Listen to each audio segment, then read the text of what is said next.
Se cuenta que estuvieron en contacto con Jesús durante el drama de sus últimas horas en la tierra.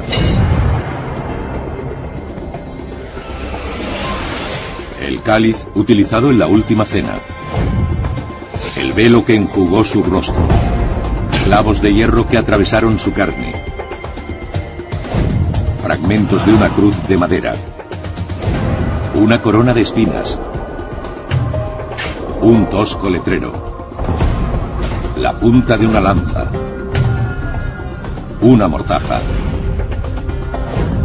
Para los creyentes, objetos con poderes milagrosos. Para la Iglesia Católica, materia de fe.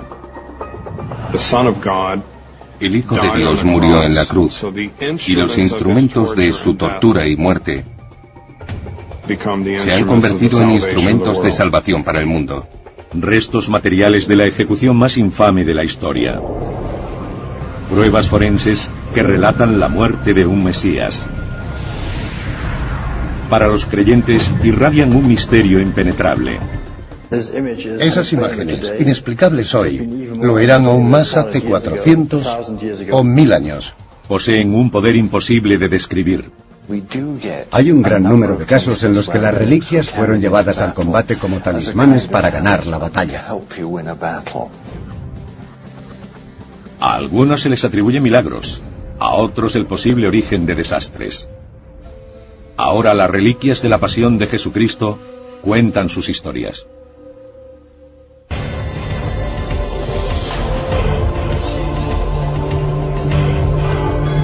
Reliquias de la pasión.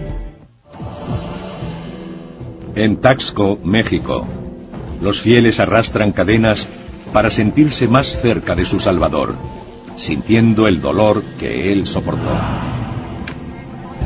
Hay creyentes que se hacen clavar en cruces.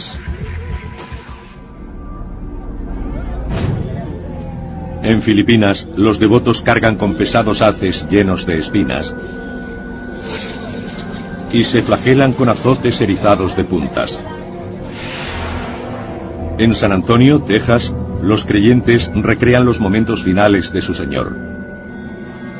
En representaciones de la pasión y procesiones como estas, cristianos de todo el mundo anhelan comprender el verdadero significado de la vida y muerte de Jesús. Pero los devotos que buscan la conexión con Jesús no tienen por qué sufrir dolor físico y derramar su sangre. Para muchos, la respuesta aguarda en la contemplación en distintos lugares del mundo de los que creen son elementos genuinos de su brutal ejecución hace 2000 años que aún se conservan.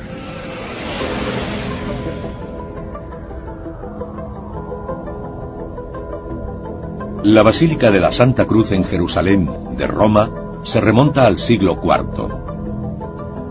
Guarda cientos de reliquias, una de las mayores colecciones del mundo.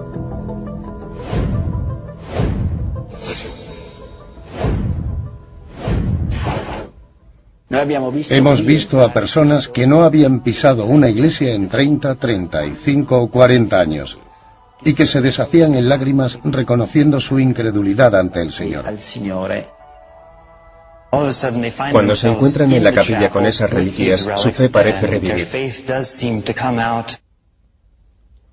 Para los devotos, las reliquias de la Santa Cruz son una puerta al pasado. Al negro y lejano viernes en que Jesús fue crucificado. Y un clavo de hierro de 10 centímetros de largo y más de medio centímetro de ancho en la punta atravesó su carne. El clavo, que se guarda en una urna protectora, tiene 4 caras afiladas que convergen en una punta roma diseñada específicamente para originar insoportable dolor. No causa un dolor rápido, sino lento. Los romanos planeaban cuidadosamente el tipo de dolor que querían que sintieran los condenados. Durante siglos el clavo estuvo expuesto al aire sin protección. Los responsables de la Basílica de la Santa Cruz afirman que nunca ha sido limpiado, por lo que resulta inexplicable que no muestre ninguna oxidación. Estamos aquí desde 1651 Y desde entonces, los padres han anotado en nuestros archivos que nunca ha mostrado signos de oxidarse. Creo que eso es algo sobrenatural y divino.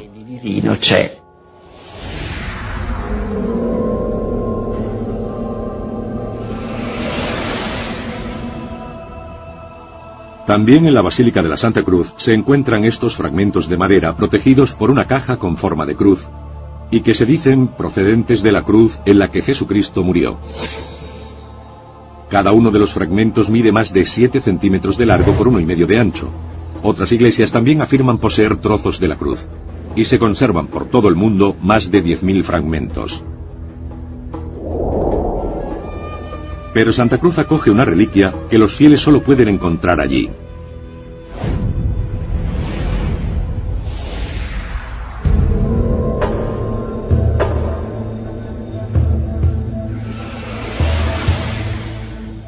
Una tabla de madera de nogal que se cree es el Titulus Crucis, clavado en la cruz de Jesús para mofarse de él mientras sufría. Con unos 24 centímetros de largo, 14 de ancho y 1,5 de grosor, tenía grabadas 3 frases escritas en hebreo, latín y griego.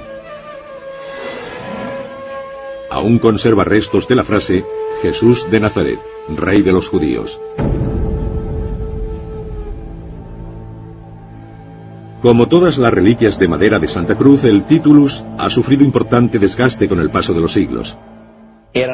Descubrimos que era continuamente atacado por bacterias, termitas y todo ese tipo de cosas que dañan la madera.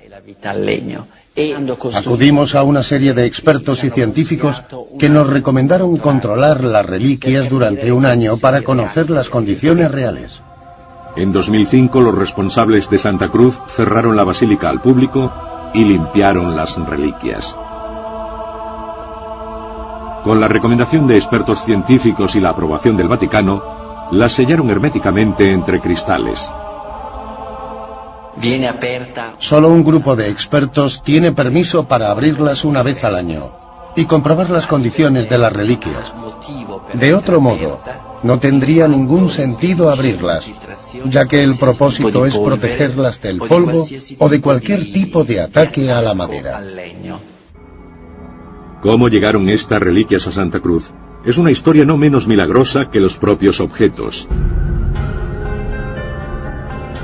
Desde el momento de la crucifixión de Jesús, sus seguidores salvaguardaron las reliquias en Jerusalén.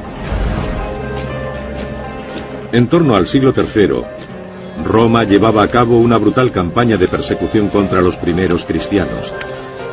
Una de las muchas formas en que el imperio intentó destruir su fe fue confiscando sus reliquias. Las legiones romanas se enfrentaban a una fuerte oposición promovida por el celo de la fe. Las reliquias siempre han sido muy importantes para la gente que las ocultaba y estaba dispuesta a morir por protegerlas. Los cristianos sacaron las reliquias de Tierra Santa al abrigo de la noche. Las reliquias y la joven religión de la que surgieron estaban en la clandestinidad. Pero los acontecimientos dieron un giro colosal en el año 312, cuando el emperador romano Constantino abrazó el cristianismo. En su edicto de Milán del año 313, Constantino puso fin a la persecución de los cristianos, decretando también que se buscaran las reliquias de María, Jesús y los apóstoles para ser llevadas a Roma, que él había convertido en metrópolis cristiana.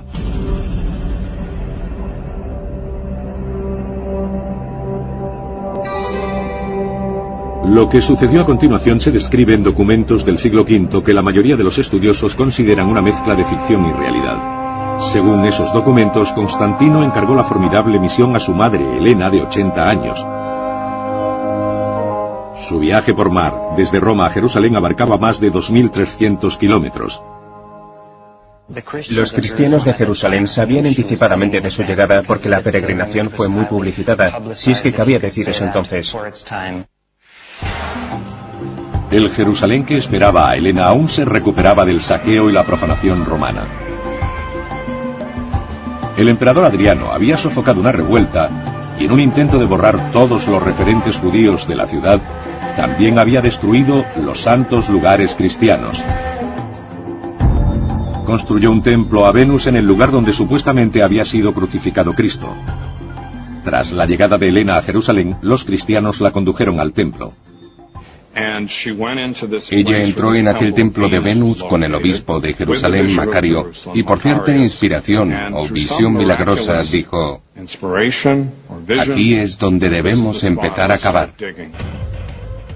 Según la tradición literaria, encontraron no solo una cruz, sino 3. Fue entonces cuando algunos creen que las reliquias empezaron a ejercer su poder milagroso. ¿Cómo podían saber en cuál de las 3 había sido crucificado Jesucristo? Encontraron a una mujer que estaba muy enferma, le dieron a abrazar cada una de las cruces, y fue curada milagrosamente por la madera de la cruz en la que había muerto Jesús. Helena, según cuenta la historia, dividió la cruz en varias partes para que fueran distribuidas entre diferentes iglesias del imperio de Constantino. Su siguiente objetivo era localizar los clavos de la crucifixión. Cuenta la leyenda que empezó a rezar y los clavos aparecieron de repente brillando como el oro. Para los cristianos, los clavos eran la más sagrada de todas las reliquias, ya que habían atravesado la carne del Salvador.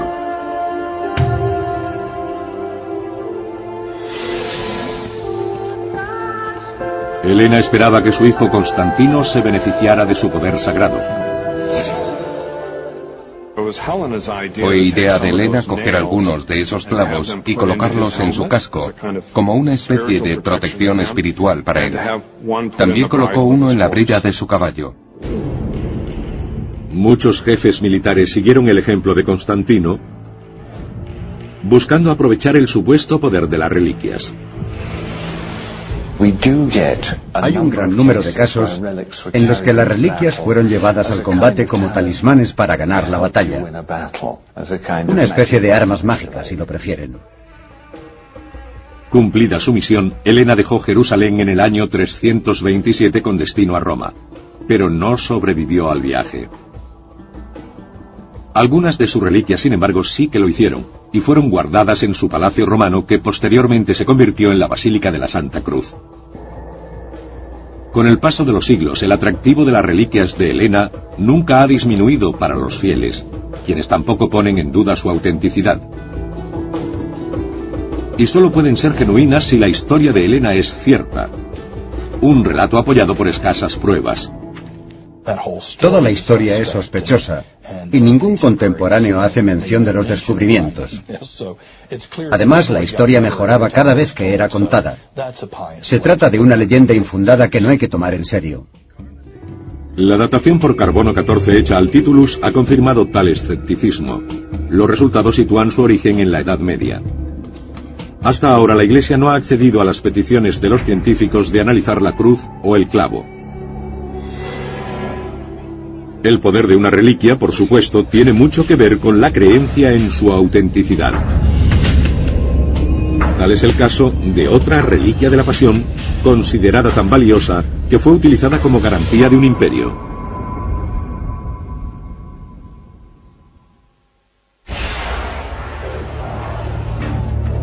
Y tejiendo una corona de espinas, se la pusieron sobre la cabeza, y en la mano una caña. Y doblando ante él las rodillas, se burlaban diciendo: Salve, Rey de los judíos. Hay 3 evangelios, el de Mateo, el de Marcos y el de Juan, por ese orden, que hablan de la crucifixión y todos coinciden en ciertos aspectos, pero mencionan concretamente que los soldados hacen burla y escarnio de Jesús, y que encontraron algún tipo de arbusto con espinas, e hicieron una corona o casco que le colocaron en la cabeza.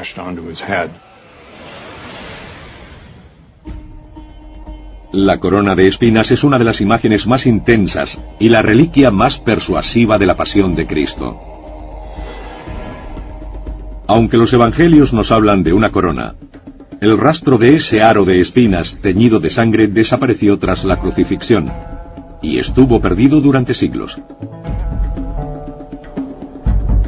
Pero en el año 570 se encuentra una pista de su paradero. En Jerusalén, un peregrino llamado Antonino de Piacenza confirmaba su existencia. Sostenía que la iglesia del Monte Sión en Jerusalén poseía un objeto al que llamaban corona de espinas y que la gente acudía a venerarla como tal reliquia. Según escribió San Gregorio de Tours en esa misma época, las espinas de la corona seguían siendo verdes y su color se renovaba milagrosamente cada día. Para los fieles el poder milagroso envolvía a la corona más de medio milenio después, cuando apareció en Constantinopla. Pero las espinas habían sido arrancadas. Al haber entrado en contacto con la cabeza y la sangre de Cristo, se consideraban tan sagradas que se convirtieron en reliquias individuales y pasaron de un monarca a otro. Esta dispersión de reliquias o de parte de ellas no era inusual en el mundo cristiano. Todo ello coincide con lo que los cristianos hicieron con los cuerpos de los santos y los mártires a quienes desmembraron, algo que ahora nos parece terrible y espeluznante, pero ellos solían coger trozos de las reliquias y los repartían para que toda la comunidad cristiana compartiera su divina presencia. Aún así, la corona sin las espinas seguía siendo una de las reliquias más importantes de la cristiandad. Su valor era tan grande que en 1238 esta rama trenzada fue utilizada para financiar un imperio. Balduino II, emperador de Constantinopla, entregó la corona a la ciudad de Venecia como garantía de un gran préstamo. Cuando Balduino no pudo saldar la deuda, los venecianos vendieron la corona al rey Luis IX de Francia, por una importante suma que superaba la mitad del gasto anual del reino. La piedad del rey solo era equiparable a su sagacidad empresarial, y es que Luis sabía que la corona atraería a peregrinos a París.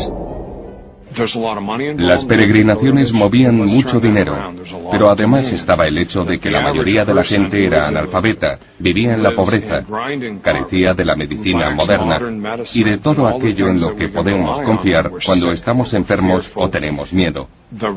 Las reliquias proporcionaban un gran consuelo.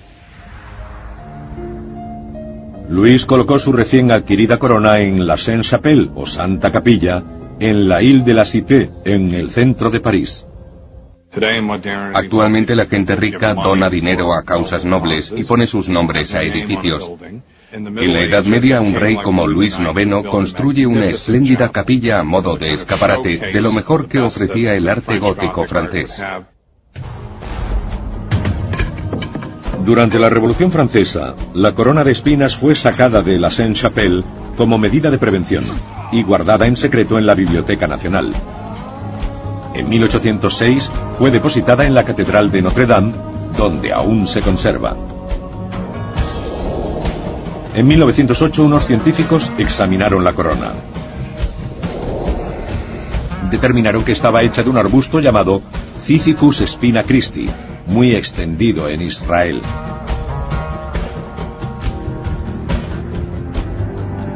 La corona sigue siendo venerada por los creyentes como un objeto de poder místico. Pero hay otra reliquia de la Pasión con atribución aún mayor de poder milagroso. Uno de los soldados le atravesó con su lanza el costado, y al instante salió sangre y agua.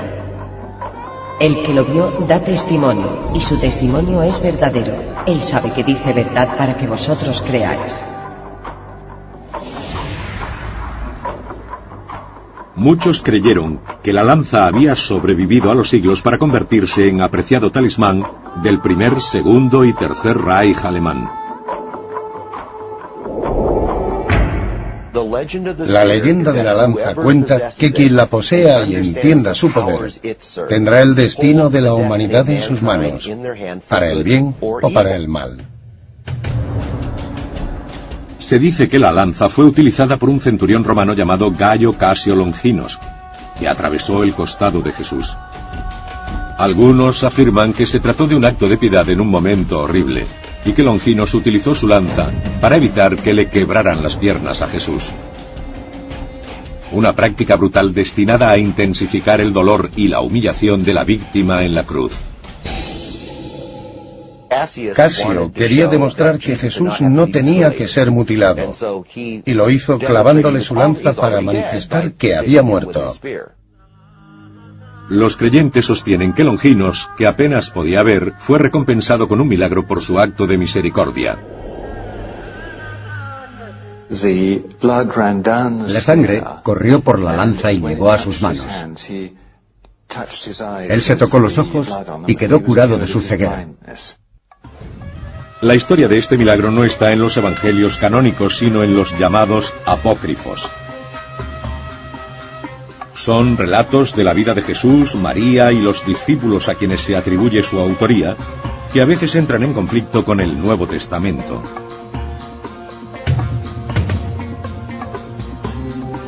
Como otras reliquias de la Pasión, la lanza reapareció con el emperador Constantino. Algunos documentos históricos sugieren que alrededor del año 330 afirmó estar en posesión de la lanza y decidió darle una aplicación bastante inusual. A medida que Constantino diseñaba la ciudad que se convertiría en Constantinopla, afirmaba repetidamente y en voz alta para que todos lo oyeran: yo sigo los pasos de aquel que va delante de mí. Al parecer se refería a Jesús y al hecho de que era éste, mediante la lanza, quien le indicaba cómo diseñar la ciudad, dónde situar las calles, los jardines y las iglesias. Cuenta la leyenda que la lanza pasó de las manos de Constantino a Carlomagno, fundador de Francia y Alemania. Actualmente existen 4 lanzas con antecedentes que sugieren que podría haberse tratado de la de Constantino y Carlomagno. Pero la que ostenta el historial más documentado se encuentra en el tesoro del Palacio Hofburg de Viena, y puede ser la más antigua. La lanza que se encuentra en el tesoro ha sido transmitida desde el siglo X como parte de las insignias del Sacro Imperio Romano. Y prácticamente todo emperador importante la ha tenido en sus manos.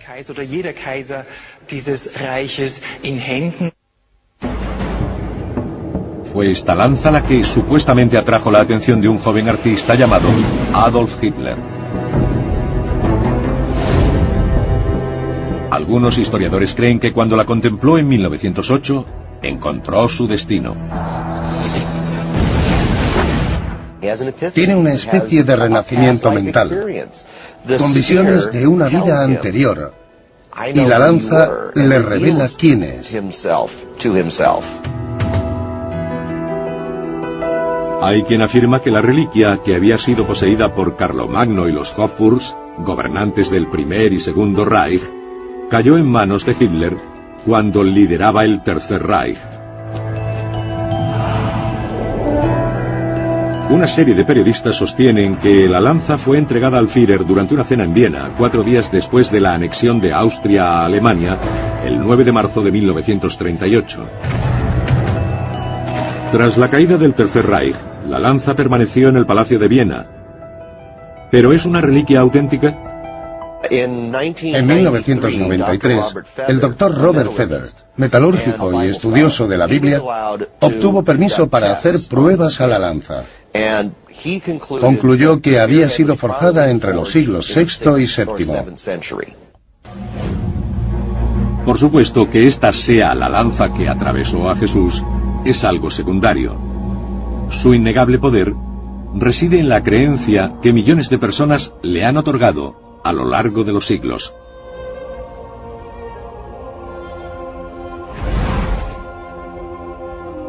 Otra reliquia de la Pasión que ha inspirado a los fieles durante siglos es un frágil lienzo que parece mostrar una imagen de Cristo y que algunos consideran milagroso. Ninguna reliquia ha sido tan venerada, hasta el punto de que la gente se echa al suelo, la mayoría llorando, lamentándose e implorando compasión. Así describió el filósofo francés del siglo XVI, Michel de Montaigne, la venerada reliquia que ahora se muestra en una iglesia del pueblo de Manopello, Italia. El paño de la Verónica es un trozo de tela de 17 por 24 centímetros que muestra el rostro de Jesús, hecho de una rara fibra llamada viso, el filamento con el que se fijan a las rocas los moluscos. Se trata de un tejido muy antiguo y preciado que se encuentra en las tumbas de faraones. Es una reliquia fundamental. No solo es la madre de las imágenes, sino también la madre de las reliquias. Cuando llegan los devotos peregrinos, se ponen de rodillas y empiezan a subir las escaleras que llevan a la cripta donde se exhibe la sagrada imagen. Se detienen en cada escalón para rezar.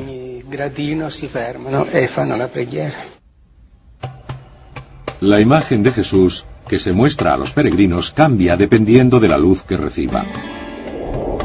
Una expresión pensativa se convierte en una sutil sonrisa.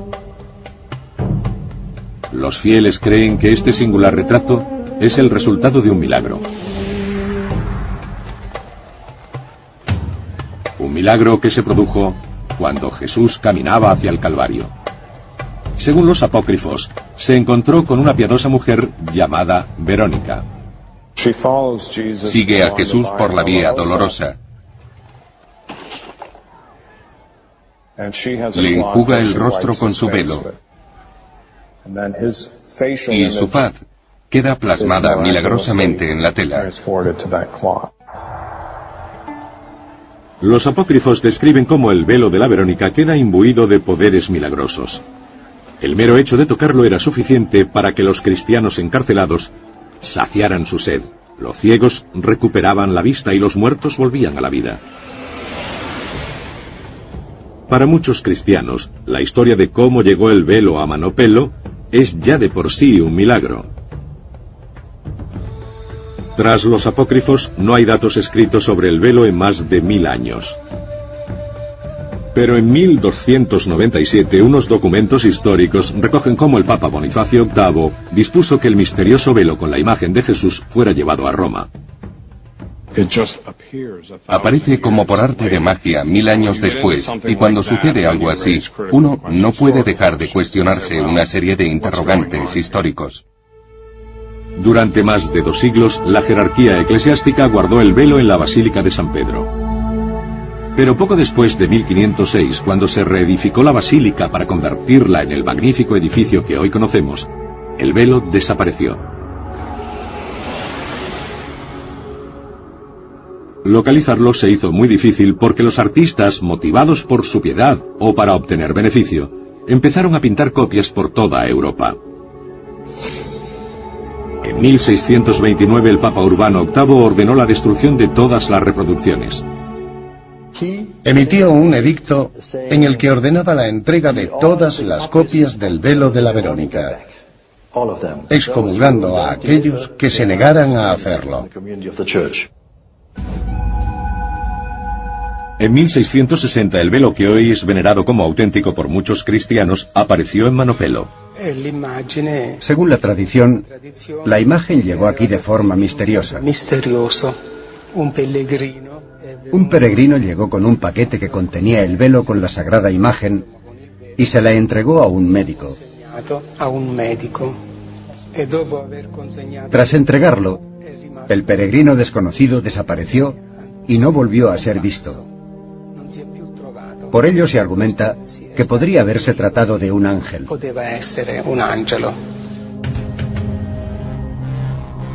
Para quienes creen en las tradiciones que rodean al velo, contemplarlo es como mirar a Cristo a los ojos. Para facilitar su contemplación, la reliquia cuenta con iluminación delantera y trasera regulable. Cuando se ilumina la imagen por detrás, se pueden ver las heridas como si aún siguieran abiertas, sangrando y con una sombra alrededor. Pero si la imagen está iluminada desde otro ángulo, las heridas son algo menores y tienen pequeñas postillas. La imagen muestra diferentes expresiones y no parece haber sido pintada por una mano humana. Mientras muchos coinciden con el padre Cucinelli, Muchos otros atribuyen la doble personalidad de la imagen a la maestría del pintor. Sor Blandina Pascalis Schlomer, monja trapense, cree fervientemente en la autenticidad del velo, tanto que obtuvo permiso para trasladarse de su Alemania natal a Italia para estar más cerca de él. Intentando probar la autenticidad del velo, Sor Blandina se ha dedicado a compararlo con otras supuestas imágenes de Jesús. La más importante es la que llevó a cabo con el venerado sudario de Turín, que, como el velo, se cree que no es una pintura, sino una imagen milagrosamente fijada por contacto directo con el propio Jesús. No paro de encontrar nuevos puntos de referencia, líneas alrededor de las arrugas con forma de riñón. Formas muy extrañas que aparecen en las dos imágenes.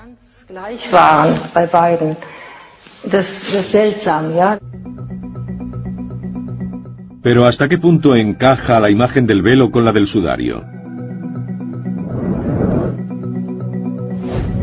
El Dr. Todd Fenton es uno de los especialistas forenses en sobreimposición fotográfica más importante de Estados Unidos. Esta técnica suele utilizarse para comparar la imagen de una cámara de seguridad de la escena de un crimen con la foto de carné de un sospechoso. El Dr. Fenton utiliza esta técnica para comparar proporciones faciales entre las imágenes del velo de la Verónica y el sudario. Colocando las imágenes una al lado de la otra, compara 4 puntos principales: la línea del labio, la punta de la nariz y los bordes de los ojos. Cuando alinea los ojos, descubre que las proporciones de las líneas del labio y la nariz no coinciden. Hay grandes diferencias en sus proporciones, porque el rostro del sudario y el del velo de Verónica no coinciden en esos puntos, por lo que tengo que descartar que esas dos imágenes sean iguales. Si el análisis de Fenton es correcto, el velo y el sudario no representan al mismo hombre.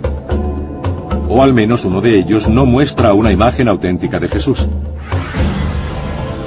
Pero la ciencia forense rara vez altera la fe de un corazón creyente. Para mí, la prueba de que se trata realmente de Jesús es que nos da paz. He conocido a gente que decía: ¿lo habéis visto sonreír? O parece enfadado. Me refiero a que tienen una relación muy personal, como si fuera parte de su familia. Otra reliquia de tela espera a los devotos en una ciudad española. Y se dice que estuvo sobre Jesús cuando se levantó de entre los muertos.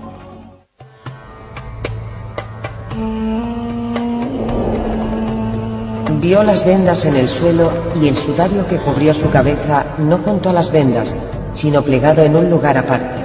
Entonces entró también el otro discípulo, y vio y creyó, pues hasta entonces no habían comprendido que según la Escritura Jesús debía resucitar de entre los muertos. La tela de lino a la que hace referencia el Evangelio es la mortaja que envolvía el cuerpo de Jesús. La síndone de Turín es considerada por muchos como esa mortaja. Pero existe otro lienzo más pequeño, que se supone cubría la cabeza de Jesús, según una antigua práctica judía, llamado sudario.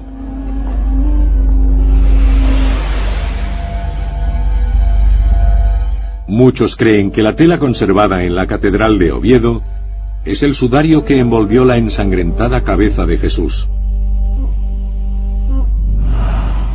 No se menciona durante el relato del enterramiento de Cristo, pero sí en la mañana del domingo de Pascua, cuando encuentran en la tumba un gran trozo de lino y al lado otro más pequeño, un sudario. El sudario de Oviedo mide 86 por 53 centímetros y muestra marcas simétricas que muchos consideran heridas sangrantes. La simetría de las marcas indica que la tela fue doblada por la mitad. El historiador Mark Guskin hace referencia a algunos detalles encontrados utilizando una réplica del sudario. Lo que podemos ver aquí, en las manchas principales, es que tiene un paralelismo evidente, porque la tela fue doblada por la mitad. Esta zona correspondería a la barba, la boca y la nariz, con el líquido que sale a través de ellas.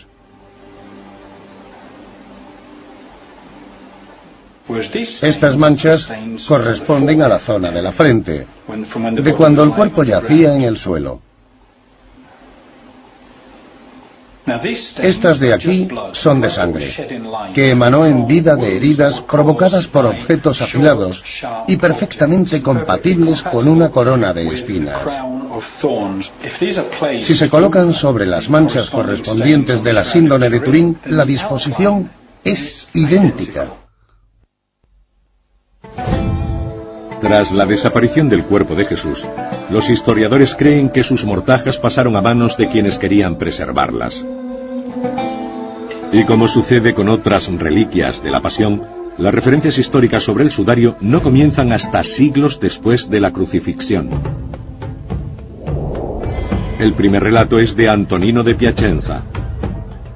En el 570, escribe que el sudario estaba guardado en una cueva próxima al monasterio de San Marcos, cerca de Jerusalén, y que las mujeres religiosas que vivían en aquella cueva tenían como único propósito proteger el sudario. La relación exacta entre el sudario y la mortaja ha intrigado a los investigadores durante siglos. Se cree que el sudario fue colocado primero sobre el rostro de Jesús. Luego fue reemplazado por la mortaja en la tumba. Tras un estudio realizado en 1998, los investigadores llegaron a la conclusión de que ambos están manchados de sangre del tipo AB, muy común entre las personas de Oriente Próximo. Otros investigadores han establecido la coincidencia entre las manchas de sangre de las dos telas. Se dice que las manchas frontales de la de Oviedo tienen 70 puntos de coincidencia con las de Turín, mientras que las traseras solo tienen 50. Todo aquel que haya visto las manchas de sangre de ambas telas llega a la conclusión, y es una conclusión científica, de que no se trata de una ilusión. Cualquiera que fuese el uso de estas telas y sobre quién fueron colocadas, se trata del mismo cuerpo. Aunque para los creyentes ambas han estado siempre relacionadas, las dos reliquias fueron separadas hace mucho tiempo. Los expertos aventuran que el sudario de Oviedo podría haber sido sacado de Jerusalén durante una invasión en el siglo VII. En el año 614, el ejército persa, al mando del rey Cosroes II, invadió Palestina y Jerusalén.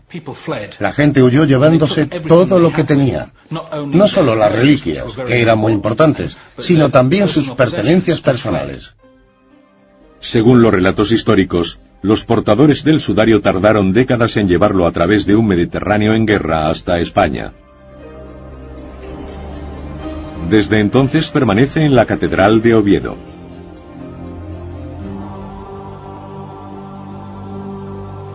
Los científicos que le han hecho la prueba del carbono 14 establecen sus orígenes en el siglo VII.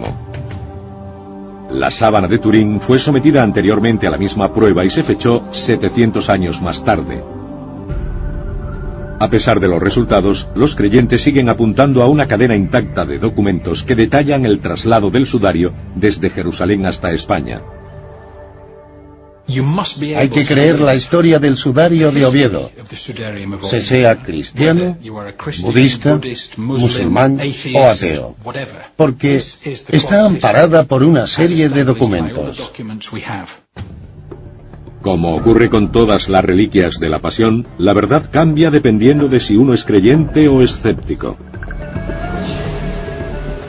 Esas mismas perspectivas se aplican a otra reliquia con traslado documentado desde Jerusalén hasta España. Una reliquia que ha inspirado leyendas, búsquedas vehementes y batallas. El Santo Grial. Es la más legendaria de todas las reliquias cristianas. Su historia es misteriosa y su capacidad para fascinar innegable. Es el Santo Grial, el cáliz sagrado utilizado por Jesús y los apóstoles en la Última Cena. Hay dos cosas que se mencionan y que estaban sobre aquella mesa. Una es la copa y la otra es el plato del que comieron. Posteriormente, la copa empezó a ser conocida como el cáliz. La reliquia, según los creyentes, fue guardada por San Pedro en Tierra Santa. La tradición sostiene que San Pedro llevó la copa a Roma y que la utilizó para oficiar misa. Cuando murió, se la pasó a sus sucesores y fue usada por los primeros papas hasta San Sixto II en el año 258. Pero la persecución cristiana, que comenzó en el año 250 bajo el emperador Valeriano, obligaba a la entrega de todas las reliquias al gobierno romano. Según la tradición, el Papa Sixto II había entregado el cáliz a su diácono San Lorenzo, y éste no estaba dispuesto a dárselo a los romanos. En aquella época había un soldado español en Roma a quien San Lorenzo entregó el cáliz con instrucciones de llevarlo a su tierra natal. Es entonces cuando la historia del Grial se consolida debido a una proliferación de relatos derivados de la tradición oral y que mezclan realidad y ficción. Las historias se contaban por la noche, narradas por poetas, y eran relatos sobre gente de fe. Caballeros que luchaban para rescatar Tierra Santa. Algunas de las historias más populares fueron recogidas y mezcladas con leyendas célticas y germanas por Sir Thomas Malory. Publicadas en 1485, narraban cuentos románticos del rey Arturo y los caballeros de la Mesa Redonda. Según Malory, cuando la famosa espada apareció en la piedra, Sir Galahad, hijo de Sir Lancelot, fue el único caballero, además del propio Arturo, capaz de sacarla. Por ello fue elegido para emprender la búsqueda del Santo Grial. Lo encontró tras años de lucha y penalidades, y murió después de alcanzar el objetivo de su vida. Otra historia del Grial lo coloca en manos de una sucesión de monarcas españoles hasta Alfonso el Magnánimo en 1428. El problema era que solía ausentarse debido a sus campañas militares. Necesitaba dinero para sufragarlas y acudió a la Catedral de Valencia para solicitar un préstamo. Los clérigos accedieron con la condición de que entregara el Santo Grial en garantía. Así lo hizo y al no pagar se encuentra allí desde entonces. El Santo Cáliz de Valencia mide 17 centímetros de altura, incluyendo la base. La copa, hecha de ágata, tiene un diámetro de casi 9 centímetros. Esa parte superior de ágata coincide con la descripción que San Jerónimo hizo de la copa utilizada por Jesús para la institución de la Eucaristía. Es la única parte que pudo estar presente en la última cena. El resto de la copa, con sus inscripciones en árabe, debió ser añadido posteriormente. Otros griales también proclaman su autenticidad. Bueno, es importante tener claro que, aunque a veces se dice hay muchos cálices, ¿por qué tendría que ser este? Lo cierto es que es el único objeto que reclama ser realmente el Santo Cáliz. En ocasiones se ha dicho que existen otras supuestas reliquias en otros lugares, por ejemplo el Sacro Catino de Génova, pero hay que tener en cuenta que estos otros supuestos santos cálices ninguno resiste el más mínimo estudio histórico. No hay ninguna credencial que haga que esos cálices sean se puedan oponer al nuestro de Valencia. Mientras algunos debaten la autenticidad de cálices concretos, otros apuntan a que el Santo Grial ha evolucionado tras siglos de leyendas y tradiciones hacia algo mucho más importante que un objeto material. El Santo Grial es un símbolo de búsqueda, de la búsqueda de la fe y de Dios, no solo un mero objeto. Para muchos esa búsqueda continúa. Sean auténticas o no las veneradas reliquias, nuestra fascinación por ellas parece demostrar la profunda necesidad humana de encontrar su conexión con lo divino. Puede que las reliquias sean testigos de la historia o simples invenciones, pero su poder es innegable. Y si no existe ese poder en los propios objetos, ciertamente, se halla en las mentes de los fieles.